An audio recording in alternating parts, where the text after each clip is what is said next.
Alright, mula naman tayo kay Melvs Castle mga kapatid. Panic China sa balitang to. Uy, PCG may escort na US Navy warship, no? Frigate ng Pilipinas kasama rin mga tol. Yan ang title ng ating panonoorin ngayon. Bibigyan natin to ng reaksyon, commentary, opinion, criticism at kung ano-ano pa.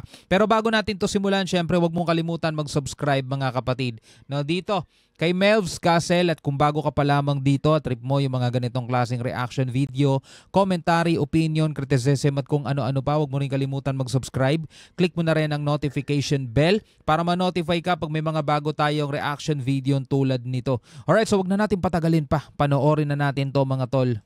Ito na ba yung kumpirmasyong missile warship ng Philippine Navy ang ipapadala sa Sabina Shoal?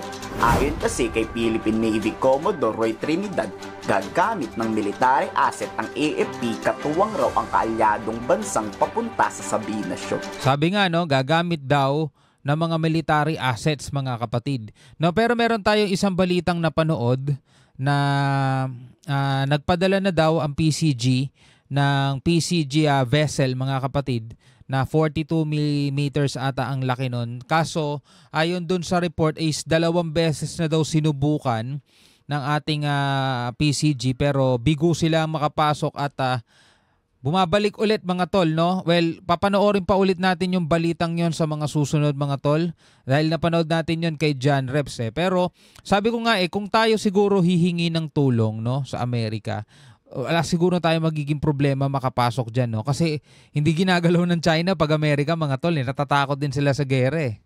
Ano ang ibig sabihin ng AFP dito, di ba? So, posible talagang kasama ang US Navy warship papunta doon ngayon. Kung ganun nga lang sana mga tol, no? Kung ganun nga lang talaga sana. Tahimik lang ang Philippine Navy at hindi direktang sinasa publiko ang operasyon ng militar. Pero mukhang planado na pag-alis pa lang ng BRP Teresa Magbanua para palitan ng mas bigating barkong armado. Alam mo, ang sarap isipin lang ng mga ganito. Kung totoo nga sana yung mga ganitong plano, mga tol. Pero sa nakikita natin kasi ngayong mga balita, mga tol, medyo alanganin no? Maganda sana kung ganito Pero doon pa lang mga tol sa pag-alis sa BRP Teresa Magbanua ng walang naiwang kapalit, medyo may sablay na agad doon. 'Di ba? Tapos ang Pilipinas ay hindi ganoon ka-agresibo para magpadala agad ng warship. 'Di ba? Dahil nga ayaw din natin maulit yung nangyari dati sa Bajo de Masinloc, mga tol, na nagpadala tayo ng warship, gumante, sumagot ang China, nagpadala rin sila ng warship. So kung gano'n ang mangyayari mga tol, mauulit-ulit yung standoff na nangyari noong 2012. Which is alam naman nating lahat sa mga napanood na nating mga video nung nakaraan pa, is ayaw nang maulit yan ng ating mga otoridad. Kaya hindi siguro mangangahas pa agad-agad no, ang Pilipinas na magpadala ng warship. Kasi hindi naman porket nagpadala tayo ng warship dito, sa tingin ba natin magtatakbuhan agad ang mga barko ng China? Sasagutin nila tayo ng warship din. Di ba?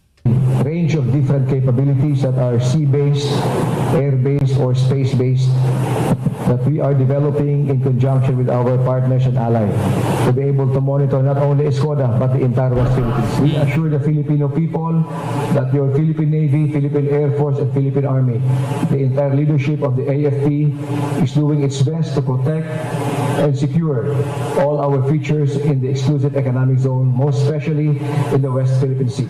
Yun naman ang inaasahan natin sa kanila Gawin nila ang best nila para maprotektahan lahat ng features, lahat ng lugar, lahat ng nasasakop ng ating exclusive economic zone. Well, dumarating talaga sa point na medyo nahihinaan tayo, nasasablayan sa mga kilos nila, pero nobody's perfect naman daw, 'di ba? Sabi nga ganoon. Pero iba kasi ang tingin natin sa kanila 'di ba? Mataas na pag-aralan nila, mataas ang training nila mga tol. Kaya yung mga decision making nila kailangan talaga matindi rin. Hindi yung tipong naiisip ng pangkaraniwang tao lang. 'Di ba? Dapat mas higit ang kaya nilang isipin kaysa sa kayang isipin ng mga pangkaraniwang tao lang. But sad to say, etong nangyari nga nitong nakaraan mga tol, medyo talagang nagkaroon ng agam-agam ang sambayan ng Pilipino dahil nga sa nangyari. Na ngayon, ang agam-agam nga isa is kung makakabalik pa ba tayo sa Escoda Shoal, doon sa dating pwesto. At kung hindi man sa dating pwesto mga tol, kung saan mang bahagi ng Escoda Shoal na mababantayan natin yung planong reclamation ng China ng panibagong isla. Halata mong ineskortan ng Amerika ang Pilipinas papunta ng Sabina. Inanunsyo rin kasi ng US State Department na dahil paulit-ulit raw na pinapalayas ng China ang BRP Teresa Magbanwa, sasama sa operasyon ang US Navy. Hindi naman sila pwede magdesisyon ng ganun eh. Hindi na, di ba? Hindi naman sila pwede, sasama kami ha. Hindi sila pwede magdesisyon ng ganun eh. Pwede silang mag-alok, pero nasa otoridad pa rin natin kung tatanggapin o hindi. Nasa AFP pa rin ang kung tatanggapin o hindi. Hindi pwede magdesisyon ng Amerika na, sasama kami. Hindi pwede eh. Gustuhin man nila eh, hindi sila masusunod dito mga tol eh. Dito para makasuporta ang Amerika sa lahat ng gagawin ng ating bansa papunta doon. Attempts by the PRC to interfere with their freedom of navigation on the high seas near Sabina Shoal over the past several months. There's no legal basis for the PRC's maritime claims in the South China Sea. No legal basis talaga.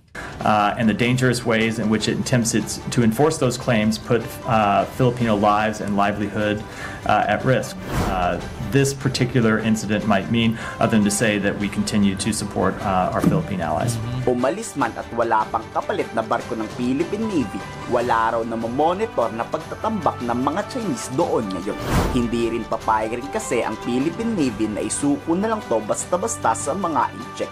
Di raw mangyayaring mapapasakamay ito ng China. Tignan natin.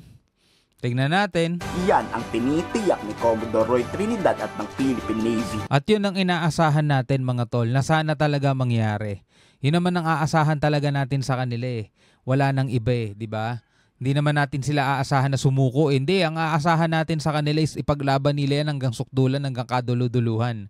Di ba sa ngayon nga mga tol, ang AFP nagre-recruit na ng mga reservist. Di ba? Nagre-recruit na sila mga tol. They have never been in control. Their presence there is illegal. We will continue performing our mandate. We will not be deterred. Ang guidance sa atin is not to let up not only in Escoda, Ayungin, but all over the expanse of the West Philippines. There are a range of different capabilities, both based on sea, air, and others, that the AFP and Western Command uses to monitor our features. So walang reclamation ngayon? No reclamation, no pile-up, no continuing pile-up of crushed corals. Yan na. Wala pa daw na continuation ng pagtatambak ng mga corals doon, sabing ganon. So yan ang aasahan natin kasi yan ang in-announce nila mga tol. Baka naman isang araw magulat tayo ha. May mga building na. Have been monitored. Mas mabuti. Sa bagay, kung hindi man yan i-report ng Navy, may mga ibang nagre-report niyan mga tol eh. Halimbawa si Powell na lang, di ba? Si Ray Powell. Madalas yun mga tol, nagre-report na biglang may nakapasok na Chinese boat dito sa Benham Rise. Biro mo na detect niya, nalalaman natin dahil sa kanya eh. Tapos sakalang magsasalita ngayon ng PCG natin kung kailan na nailabas na o naisiwalat na ni Powell. Raw na hindi na inanunsyo yung mga gantong klaseng bagay. At mas mabuti rin na inalis na raw ang BRP Teresa Magbanwa doon. Balak raw kasi talagang palubugin yan ng China. Unang-una, sobrang laki niya. At isa yan sa pahirap sa China Coast Guard kaya tayo nakakapag-resupply sa Ayungin Shoal. Dapat hindi ina-announce in the first place. Kasi pag ganun, siyempre na timbrehan na ng China, siyempre gagawa ng paraan na hindi tayo makapasok. No? So kumbaga, tatansya tayo kung kailan tayo babalik. Sana maswertehan natin makabalik. Dahil unang-una, hindi dapat na mawala yung presence din natin doon. Dahil otherwise, pag hindi tayo makabalik doon, yung worst na pwede nating isipin, baka makuha nga ulit talaga ng China yon. Ang alam ko na gusto nilang gawin doon sa ating Magbanwa noon ay kaya nila niraramp yan at malalaki yung butas dahil gusto nilang naturally mag-sink, no? Lulubog. Tindi nun. Kasi nga hindrance siya doon sa resupply mission na ginagawa natin patungo sa BRP Sierra Madre. Sierra Madre. Lahat umaasang barkong pandigma talaga. Ito matindi, no? Pag hindi in-announce at nalaman pa rin ng China, mga tol, alam na. Meron silang mata, meron silang tenga dito, mga tol. At yun ang delikado. ipapadala ng Philippine Navy doon. Ano kayang magiging reaksyon ng China dito? Babanggain parang kaya nila ang missile warship ng Pilipinas? Ano sa palagay niyo? Palagay ko pag nagpadala tayo ng warship mga tol, tatapatan lang din nila ng warship. Hindi na bago yun, nangyari na yun before sa Scarborough mga tol. Nagpadala tayo ng warship doon, nagpadala rin sila ng warship kaya nga nagkaroon ng standoff. Ilang araw din na tayo, no? Ilang buwan mga tol. Pumagit na ang Amerika doon. Tapos nagkasundo na parehong magkabilang panig lilisanin ng lugar. So nauna tayo, umalis. Nag-withdraw tayo. Ang China mga tol, traidor. Hindi na nila iniwan yung lugar, kontrolado na nila. No? Mas marami kang tauhan, mas marami kang bantay, mas marami kang assets, mas kontrolado mo. Hindi natin pwedeng sabihin kontrolado natin yan samantalang iisa lang ang barko mo. Paano mo makokontrol yan? Hindi nga tayo makapag-resupply di ba? Kasi nga nahaharangan nila Sila ang in control, alright? Tanggapin natin yung pag mga ganang mga bagay. Anyway, bilang isang Pilipino, mga tol, ano ang masasabi mo rito? Comment ka na lamang sa ibaba. Hanggang sa muli, ako nga pala si Shobal D. Peace out.